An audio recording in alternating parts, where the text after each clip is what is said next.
बातों बातों में बिछड़ने का इशारा करके,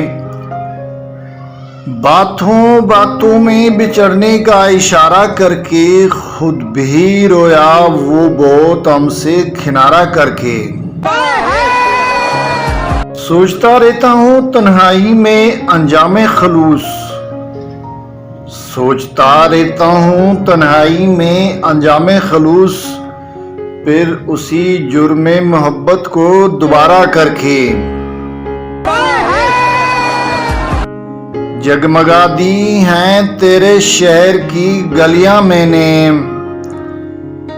जगमगा दी हैं तेरे शहर की गलियां मैंने, अपने हर अश्क को पलकों पे सितारा करके। देख लेते हैं चलो हौसला अपने दिल का, देख लेते हैं चलो हौसला अपने दिल का,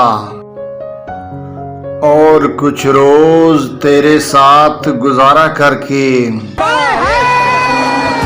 एक ही शहर में रहना मगर मिलना नहीं,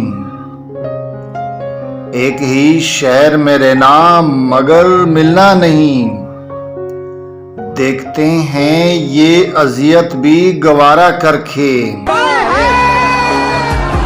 देखते हैं ये अजियत गवारा करके। एती एतबार साजिद की एक प्यारी सी गज़ल। उम्मीद है ये गज़ल आपको बहुत पसंद आएगी। पसंद आए तो दोस्तों के साथ शेयर करें और चैनल को ज़रूर सब्सक्राइब करें।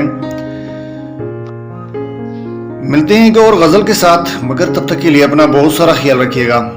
इजाज़त चाहूँगा। अल्लाह हाफिज़, फ़ी अमानिल्लाह।